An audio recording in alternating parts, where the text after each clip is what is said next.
चलिए तो दोस्तों आज आप लोगों के लिए एक और नया क्वेश्चन जो है वो लेकर आया हूँ।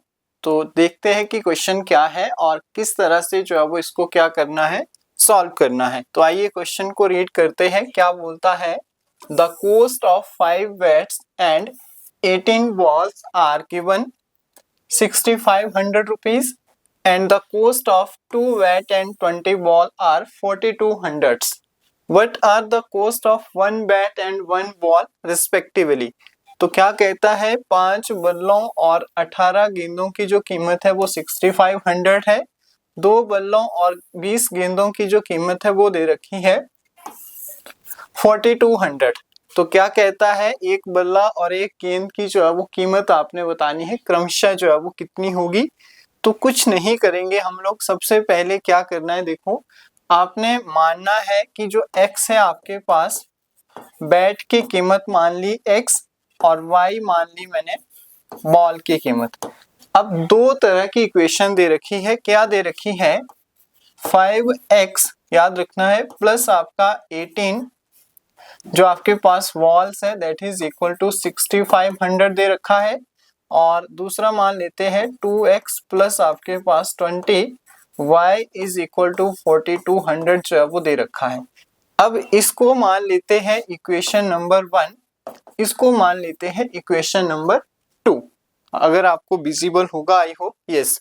तो इक्वेशन नंबर 1 और इक्वेशन नंबर 2 मान लिया।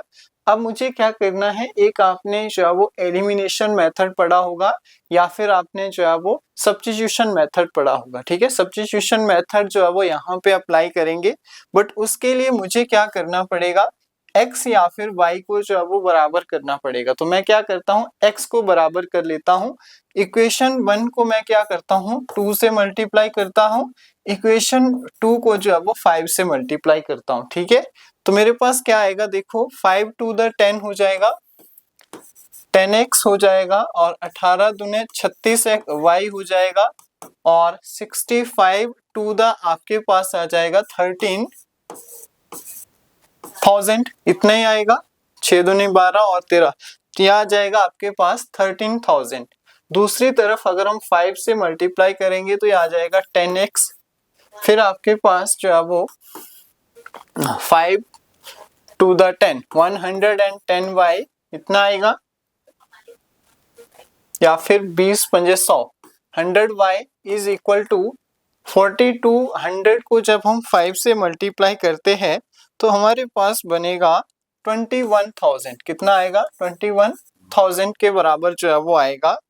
अब मैं क्या करता हूँ, यहाँ से ये माइनस ये माइनस ये माइनस, ठीक है, 10x से 10x कैंसिल हो जाएगा, 100 में से 36 माइनस चले जाएंगे तो माइनस के 64y इज इक्वल टू हमारे पास बचेगा, माइनस कर दीजिए तो माइनस का 8,000, माइनस से माइनस कैंसिल आउट हो जाएगा, y is equal to 8,000 divided by 64 करेंगे तो जब इसको काटूंगा तो ये बन जाएगा 125।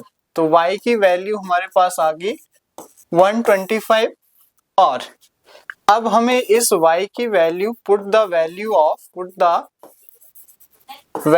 Of y 125 in equation number आप लोग 2 में पुट कर दीजिए।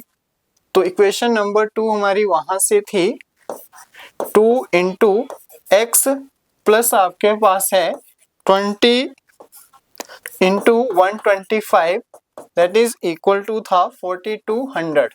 ठीक है, सॉल्व करेंगे 2x आपके पास ये बन जाएगा प्लस 125 यानी कि 2500, इसको मल्टीप्लाई करेंगे तो इतना आ जाएगा दैट इज इक्वल टू 4200।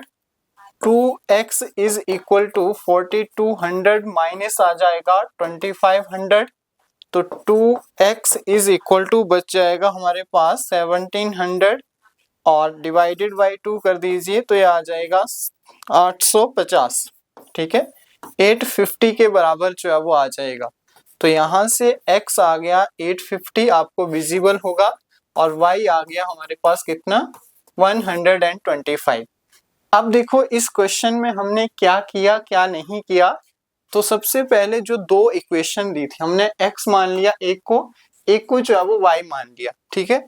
अब हमने जो है वो इक्वेशन बना ली कि x प्लस वाई हमें दे रखा है 6500, यहाँ से x प्लस वाई दे रखा है 4200। दो इक्वेशन बन गई।